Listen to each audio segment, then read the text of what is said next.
Hello, everyone. It's Friday, April the 1st.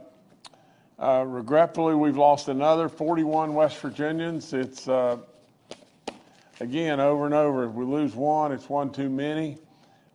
You'll see a lot of good stuff on our numbers as we go through, but for these folks and all their loved ones and everything, it's tragic, and please keep them in your prayers. The 6,795th death is a 70-year-old female from Fayette County. The 6,796th death, a 57-year-old male from Kanawha County. The 6,797th death, an 85-year-old female from Wood County. The 6,798th death, a 78-year-old female from Upshur County.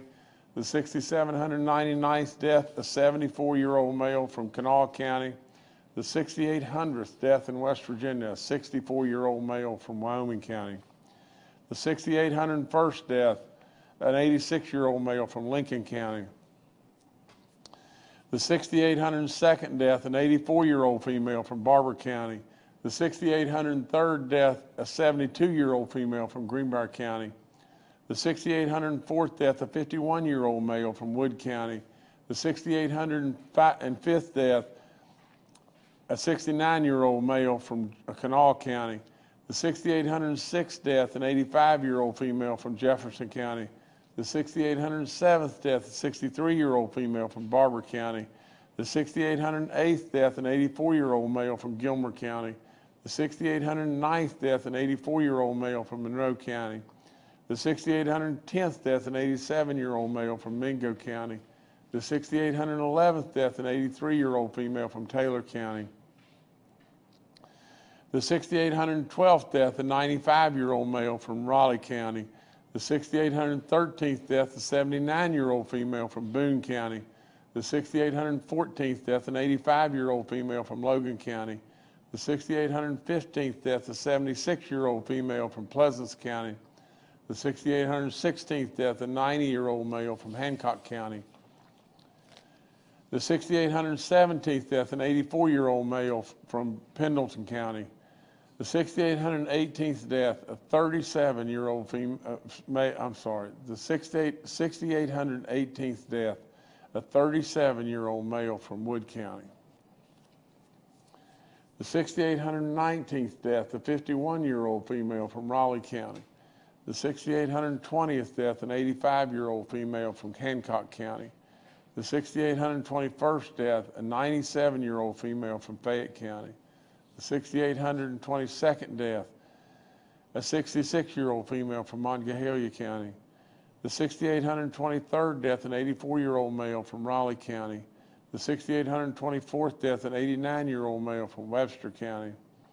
The 6,825th death, a 69-year-old male from Monongalia County. The 6,826th death, a 54-year-old male from Clay County. The 6,827th death, an 81-year-old female from Mercer County. The 6,828th death, a 78-year-old female from Wyoming County. The 6,829th death, a 91-year-old female from Berkeley County. This is really sad. A 6,830th death, a 32-year-old male from Harrison County. The 6,831st death, a 72-year-old male from Nicholas County. The 6,832nd death, an 80-year-old female from Mason County. The 6,833rd death, a 75-year-old male from Hardy County. The 6,834th death is an 89-year-old female from Berkeley County. And the 6,835th death in West Virginia is a 74-year-old male from Wetzel County. The good thing of the 41 today, 25 of them are reconciliations, so I do believe we're still really moving in the right direction, but please don't let these people become a number. That's all in the world I can say. Active cases today at 376. New cases today at 95. It's incredibly low compared to where we've been. Our daily percent positivity rate is at 1.21. Cumulative positive rate is at 8.22. Recovered cases are 490,653. There's 148 people hospitalized in West Virginia on COVID, and 42 in the ICU units, and 18 of them are on ventilators. Every county in the state's green. We've been that way a few days. We want to absolutely keep that up. Here's a real surefire way how you can keep it up. I want you to pay real close attention to this. Yesterday, the CDC expanded eligibility for all additional booster doses for certain individuals who may be at a higher risk of severe outcomes from COVID, and people over the age of 50 can now get an additional booster 4 months after their prior dose to increase their protection further. Now look, for crying out loud, if you have been vaccinated, fully vaccinated, 2 shots, got a booster shot, now if you're 4 months out from that and you're 50 years of age or older, or you are of the higher risk, a higher risk person, you really need to get this 4th shot. And that's all there is to it. If you haven't taken the booster shot, I don't think that's wise. I just don't think it's wise. And really and truly, if you don't get this shot and it's available to you, and run and get it right now, and you're 4 months out from your booster, that's not wise either. These vaccines are incredibly safe, and we know that. We know that. We're living proof of that. And absolutely, you just can't take a chance. You can't take a chance. I know we read 2 individuals that were in their 30s here. But besides that, overwhelmingly, everybody 60, 70, 80, 90 years old, overwhelmingly, if you're over 50, you ought to be going to get this shot. So, nevertheless, take advantage. Please take advantage. The new vaccine calculator that WVU, Dr. Marsh came up with and everything is all, is now up, and it can be, I guess West Virginians can access the calculator at vaccinate.wv.gov.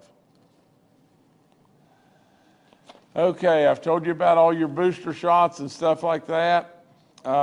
We continue to make a little more progress. Of the 5 and older now, we're at 66% of all 5 and olders in the state of West Virginia that have received at least 1 shot. All the information on our vaccine info line is up on our website. I remind you about getting tested and taking advantage of the free testing if you have any symptoms whatsoever. Absolutely, our long-term care facilities are moving in the right direction. We're down to 43 outbreaks in our long-term care facilities. We have no outbreaks in our church community. And get these numbers. In corrections, instead of being hundreds and hundreds, in fact, at one time I think we were over 1,000. We now have 6 inmate cases and 1 staff case.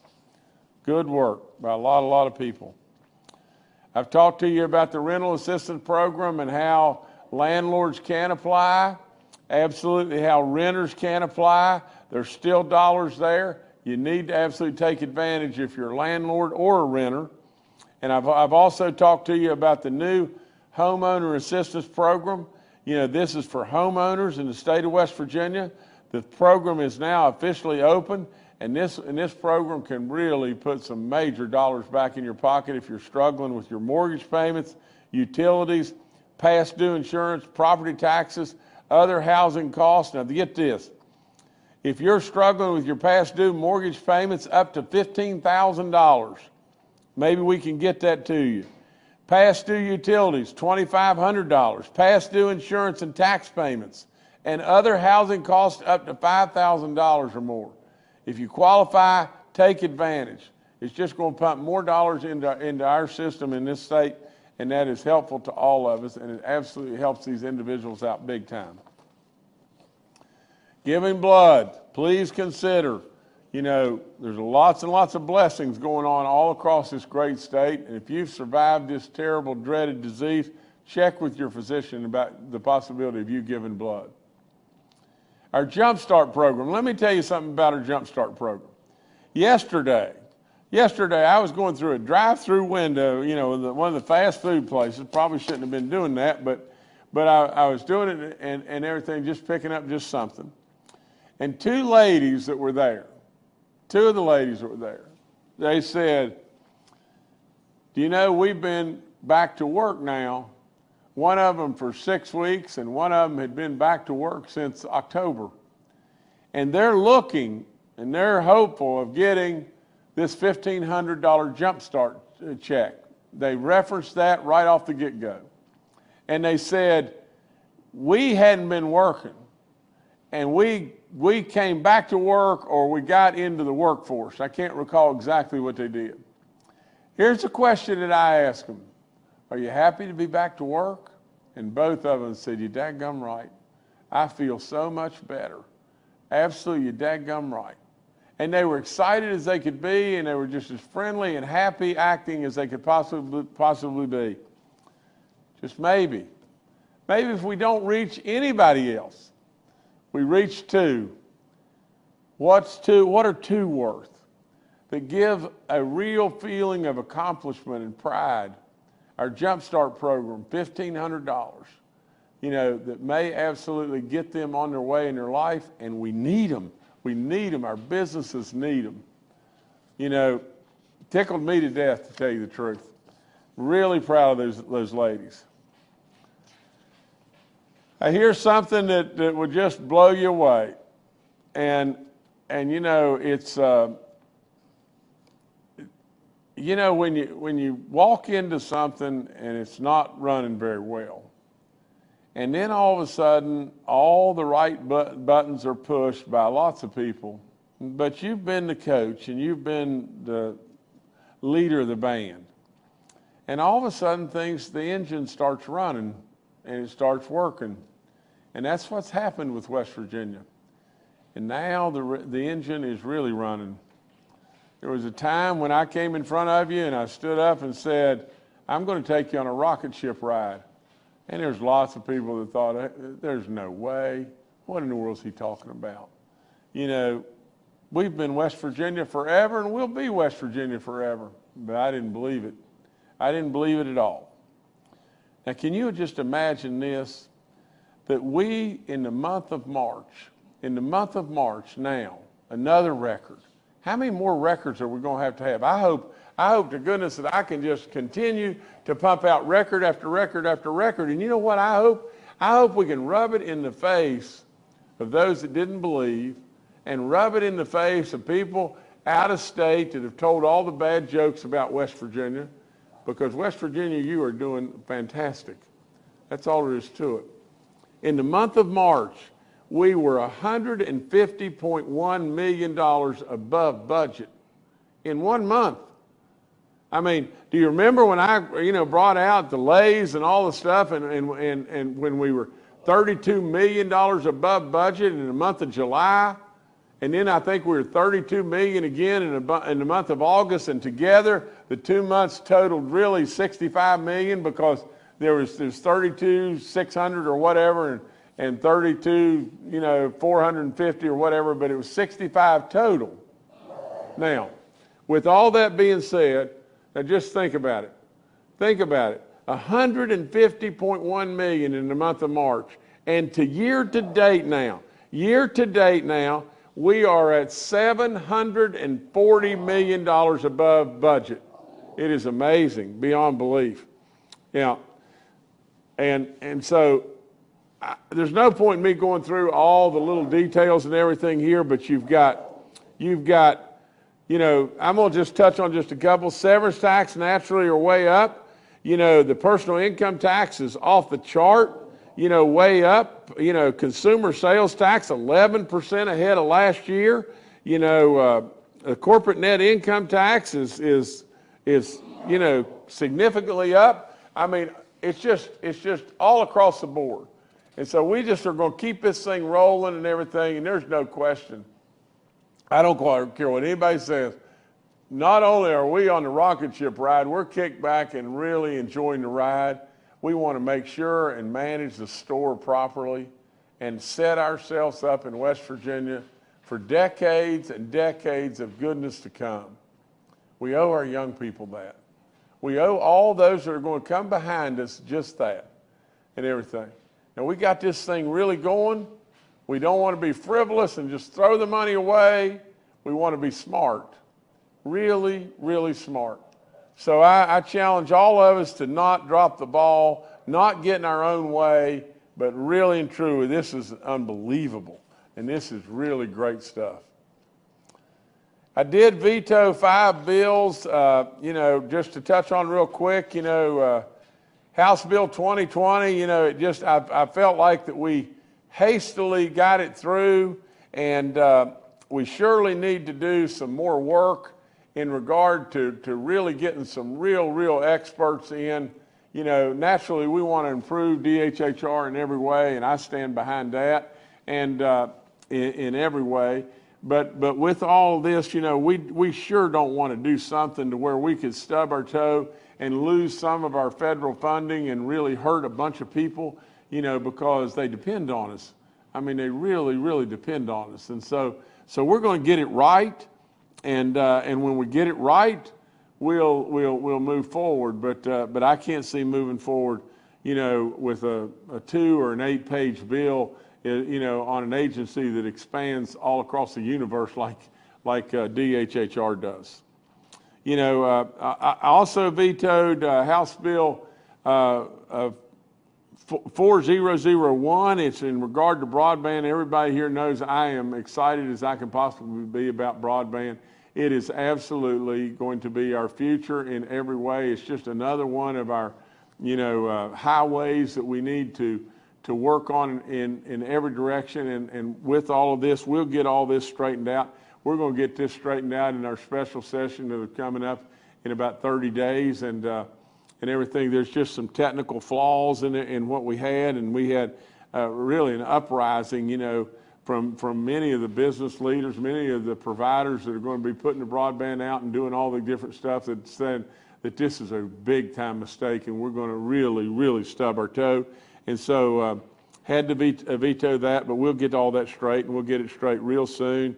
Economic development will be working really hard with the legislative leadership, and we'll get everything right to where we can move forward in the correct way. There was 2 other bills, House Bill 2300 and Senate Bill 573. We vetoed purely because of technical issues and everything, and Senate Bill 729, which was intended to create a self-sustaining fund with the West Virginia Economic Development Authority. We also vetoed it because it had several technical errors as well, and we hope to revisit that immediately, and probably in a special session, and get this to where it just the rough edges are knocked off of it, and then we get it on through and everything, and it'll just be a better bill.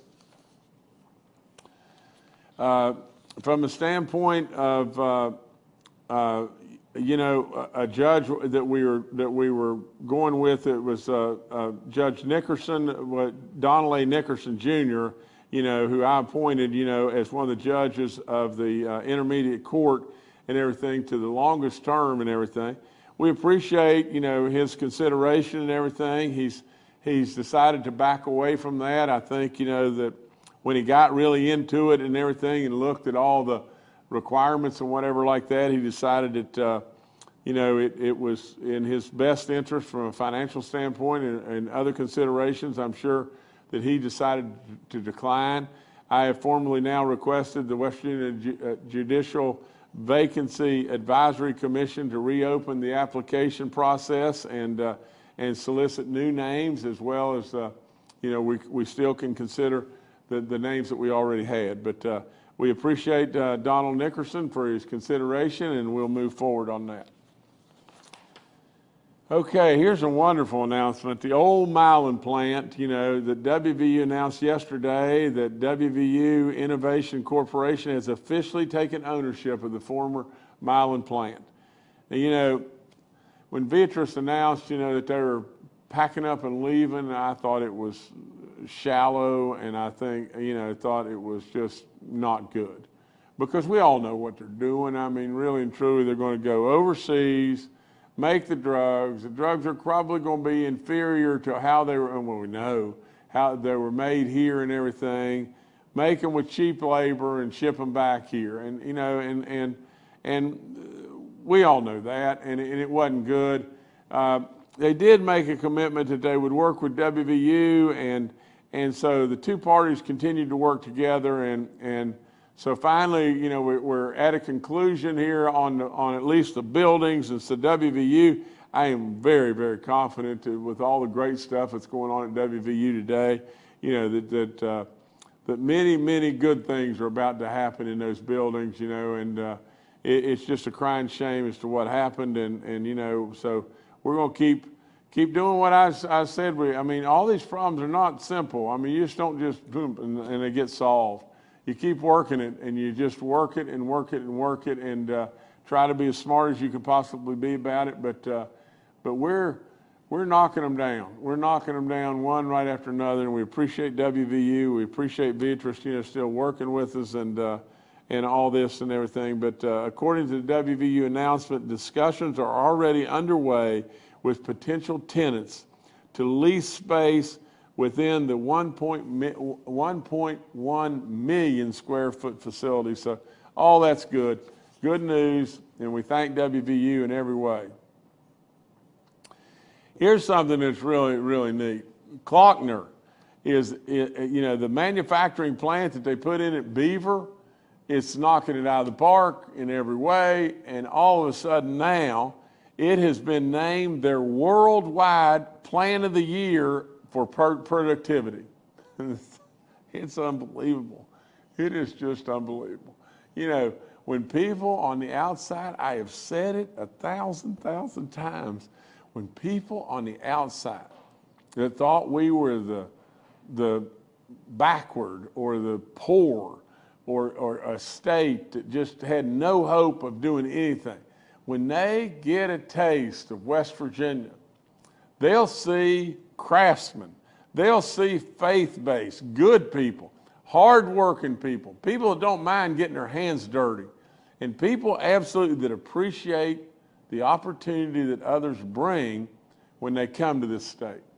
And bingo, there it is, right in front of you. The plant that we just announced, and you know, back in November of 2020.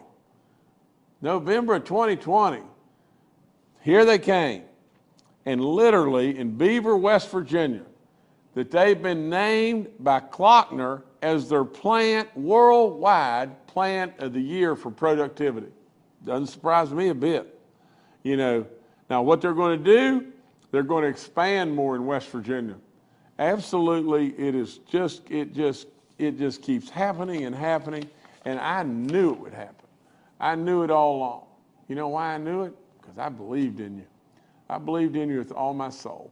I knew how good you were. I had seen you every day of my life, and without any question, you just keep making me proud.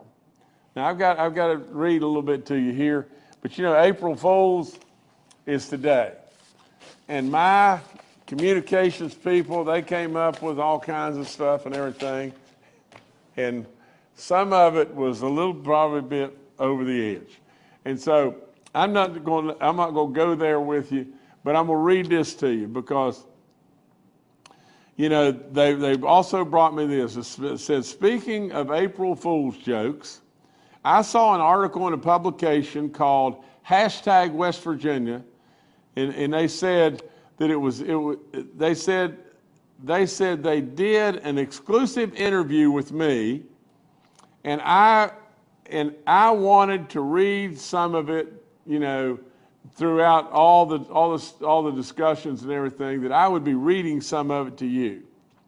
It says, Governor Justice, in quotes, said, it's time for West Virginia to share all the goodness that we do here with the entire universe. So that's why we're going to do, and we're going to promote just this. We're going to reach out to the entire universe and share with the universe how West Virginia's doing. It says, Governor Justice, who proudly takes claim to being one of the state's most popular governors, that he absolutely has the facts now on his side. He says, I'm proud of you, West Virginia. I'm proud of your effort. My dad would always have said, don't confuse effort with accomplishment. But we've accomplished a lot of greatness in West Virginia now. But now it's time to go even farther. So as your governor, I couldn't be more prouder than to tell you right now that we are sending Baby Dog into space. Now, this wasn't my writing or my people's writing. This was another individual's writing. It says, West Virginia's space program has been 100% funded by me under the project name Operation Wind Beneath My Wings. Gosh. Oh my, I'll probably get in trouble on that one. But make no mistake, Baby Dog, as has been the governor's cherished pet, will not be making the trek to the stars. In her place, there'll be an unknown space flyer named West Virginia's first pup. Should Operation Wind Beneath My Wings prove successful, the Baby Dog space flyer will complete 2 full orbits around the planet while simultaneously broadcasting Take Me Home Country Roads in 59 languages. When asked why the flesh and blood Baby Dog would not be on board instead of the space flyer in her place, Governor Justice replied that if Baby Dog would have gone and I would have put her up into space, Kathy would have killed me. But I hope you had a little bit of humor from that and everything, and don't get too carried away with April Fool's Day. But I tell you, West Virginia, I'm really proud. You're doing really good. Just keep it up. Everybody just keep pulling the rope together. We're going to make this happen in every way. We're going to run across the finish line together. We're not going to run across the finish line just as Republicans or just as Democrats or independents. We're not going to run across the finish line, black, white, rich, poor, union, non-union. We're going to run across the finish line as West Virginians. And so just keep it up. And more than anything, please keep all those folks that we've lost in this terrible pandemic in your prayers, and get your booster shots. Get your shots. The vaccines are safe. Get your shots. Thank you so much.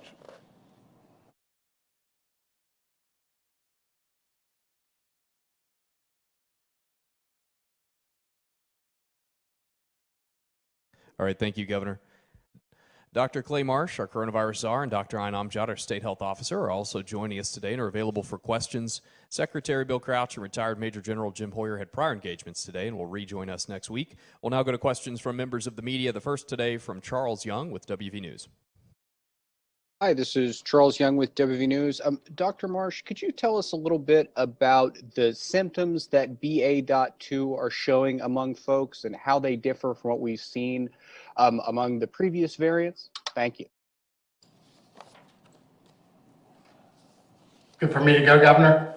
Go, please, I'm sorry. Okay, thank you, and thank you, Charles. So the BA.2 variant of COVID-19, the Omicron variant, that is now the major variant in the US and has caused a lot of problems in European countries, has a bit of a different profile, Charles, than the Delta variant. But much like the previous Omicron variant that we just got finished with, the BA.1 variant, that people tend to have more sore throats.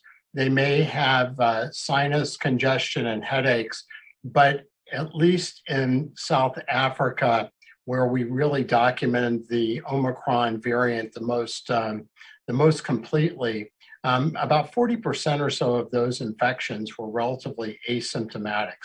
So a lack of symptoms seems to be something that's more prevalent with the Omicron variant, both the BA.1 and the BA.2. But because it really settles in your throat, a sore throat would be the other symptom to pay attention to.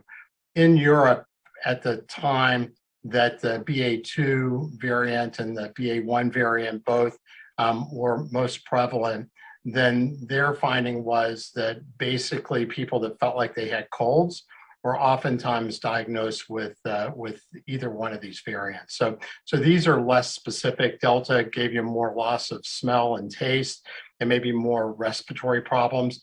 These variants give you more sore throat and sinus congestion, but really more like the common cold. All right, thank you, Charles. Next, we'll go to Bob Aaron with WCHS and Fox 11. Governor, I'm going to shift gears for a second. Yesterday, President Biden decided to release, I believe it was 180 million barrels of oil from the strategic reserve. That's had about a penny impact so far on the price of gasoline, if that's what is in fact doing it. Do you anticipate any kind of a call for the special session related to the state gas tax or anything else other than what you've put on the agenda so far? Bob, I haven't had any requests, from legislatures for a special session in regard to this and everything, except just a very, very, very few. Bob, there's just so many ramifications. Like I said, we could talk about this a long time, but at the end of the day, we know people are hurting, and I want to try to help in any way I possibly can help anyway. But in addition to that, Bob, there's all kinds of technicalities from the standpoint of these dollars are going in the Roads to Prosperity programs and fixing slips and ditches and all kinds of different things every single day. And the net of the whole thing is just look at just what's happened. We're releasing, I think, is it 180 million barrels of gasoline, of oil right now from our strategic oil supplies. I mean, think about that now. We're going to do that, I think, at 1 million barrels a day or 1 million gallons a day, and it moves the price of gasoline a penny. At the end of the day, Bob, honestly, if Joe Biden wanted to move gasoline prices, or we're going to be strapped with these outrageous prices forever and a day, if we want to move the price of gasoline prices and everything, why on God's earth are we not really running with Donald Trump's energy independent plan or some variation of energy independence? Without any question in this country, we have the ability to do that. The ability to have the cheapest energy maybe there is in the whole world, right here. The cheapest gas, I think, maybe in the world is right here in West Virginia. And absolutely, we're getting the door slammed on us every way you can turn. It doesn't make one bit of sense. Now, we can absolutely Band-Aid something. And, and really and truly, at the end of the day, if our legislature comes back to me and says, this is what we want to do and everything, I'll gladly sign it. Gladly sign it. But there's no possibility you can take these dollars out of the contingency fund, the governor's contingency fund. There's not enough dollars in the governor's contingency fund to be able to do it.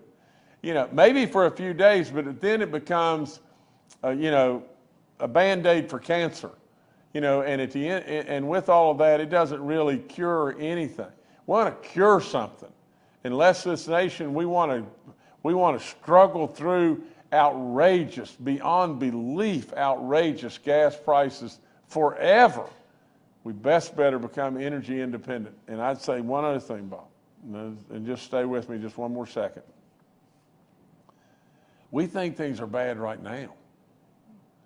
The weakness in Ukraine and all across the globe, everything that happened in Afghanistan and everywhere else, the weakness that we have as a nation across, or percepted weakness that we have, the perception of weakness that we have all across this globe has us, whether you buy it or not buy it, and we can't go to sleep at the switch, we could be right on the verge of a conflict that could lead to World War III. I do not think that at all, but it could. It could happen. Now, if that be the case, Bob, we're going to sit back and absolutely, instead of debating, how we can help out just a little bit in a very, very short window and everything, and maybe disrupt, repairing our roads and all the different things there, And instead of just jumping and being penny wise and pound poor, you know, just think of what we could really be facing. What do you think our energy costs are going to be if this conflict broadens? You know, we're sitting around saying, oh my gosh, you know, oil has gone to $100 a barrel. And there were some people that were thinking, you know, who knows? It could go to $200 a barrel, $250 a barrel. Well, I will promise you, if Putin invades Poland or another one, or one of the NATO countries, absolutely you can put it in the bank. We'll be sitting back hoping that we could have $4.20 gasoline, because it will go through the roof, and it will go through the roof not because of what we're doing in West Virginia. We won't have anything to do with it. It will go through the roof 100% because nationally we have become weak in the eyes of a lot of people that are trying to take advantage. We best better listen. We best better get on our way back to energy independence, and that'll take care of our gas prices right now. So that's my thought anyway. All right, thank you, Bob. Next to Paul Myelin with WCBC. Good afternoon, Governor. Good afternoon, everyone. We'll keep it on the national level for a second and mix it a little bit with COVID. There have been allegations nationally that the CDC gave the National Education Association a little bit of influence over policy that it generated. During this pandemic, Governor, have you been concerned about what's been coming out of the CDC, and if it has been politically motivated at times? And with regard to your own interagency, what kind of influences do you have? Who do you talk to outside of the group that we see on the briefings every week? Thank you.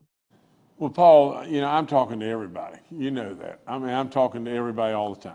And primarily you know, my team of you know, experts, you know, from the standpoint of all the stuff we've gone through with COVID. But Paul, you see what's going on in D.C. I mean, you see it. I mean, for crying out loud, it's terrible.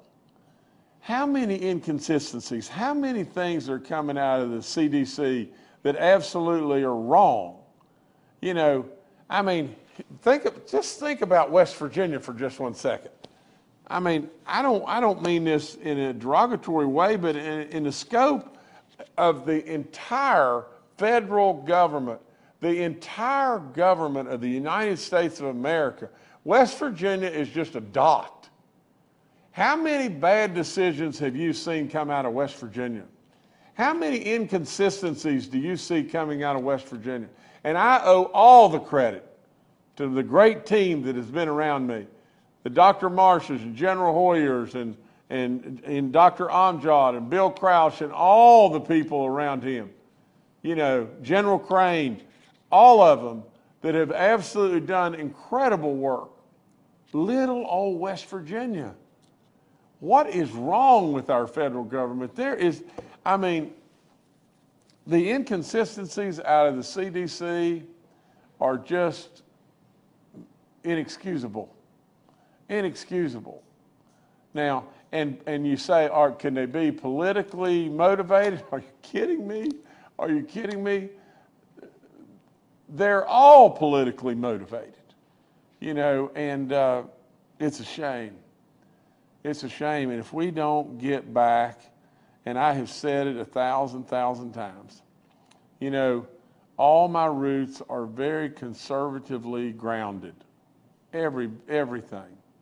I absolutely cannot stand these way out in left field ideas and hope dreams. But absolutely, Paul, I would tell you just this, that it's time for this country. It's past time for this country to quit absolutely just lining up all the Republicans over here, all the Democrats are over here, and no matter what anybody says of any kind of logic or reason, we just don't like it because they're Democrats or they're Republicans. It's high time for us to first and foremost be Americans. And we think we're invincible, don't we? We absolutely believe we're invincible. You know, I mean, think about the Soviet Union a few years or decades back. When Ronald Reagan said, you know, to Gorbachev, tear down that wall. You know, who would have ever in the world, and I use the word thunk it, who would have ever on this planet imagined that the Soviet Union that was so high and mighty beyond belief, absolutely, you know, if you go back to when Jimmy Carter was in office, here we were at that point in time, boycotting the Olympics, had a Russian grain embargo going on. Interest rates were at 20%. You know, absolutely inflation was just runaway out of control. We had 100 hostages in Iran, you know, that were being held captive and everything. We gave back the Panama Canal. I think we deregulated oil and gas at that point in time. So many different things that absolutely the buttons were pushed the wrong way. The Russians had invaded Afghanistan at that time. The Soviet Union was on the march across the world, and absolutely without any question, we were absolutely terrified of what the Soviet Union was going to do, and it crumbled. It crumbled. It crumbled within just a very few years. Now just think about that, Paul. You know, if that can happen, why can't something like that happen to us? We better listen. We better really listen. This absolute infighting for all that is out of control, beyond belief, better stop. You know, our reporting of our media of things just to get one up that doesn't have any, you know, journalism in it at all, it needs to stop. We absolutely know better. And with all that, we're risking us, all of us. So Paul, I think politically driven without any question, inconsistencies off the chart, and no excuse to me. All right, thanks, Paul. Governor, I'll turn it back to you. Well, look, I didn't expect it to come back right yet, but nevertheless, that's about all I've got. You know, I wish everybody, you know, a happy April Fool's Day. More than anything, I congratulate West Virginia, and I mean that really sincerely. You're doing wonderful, West Virginia. Economically, you're killing it, and without any question, you're managing your way through this pandemic. And the only way that we've been able to do all the things that we've been able to do are just one thing: we've been in this together, and I love it. I mean, I could not be more proud than to have been your governor, but I really don't want anything more than just to be you. That's all there is to it. It's what I've always wanted. I've never, ever deviated from that. You don't see me taking anything in this office, and I never will. I'm not ever going to put myself on a pedestal. I want to be you. You know, I expect you to respect me because I'll always respect you. And we're going to get there, and we're getting there. Please remember all these folks we've lost. 6,835 people. Good people. Lots and lots of wisdom. God bless all of you. Thank you so much.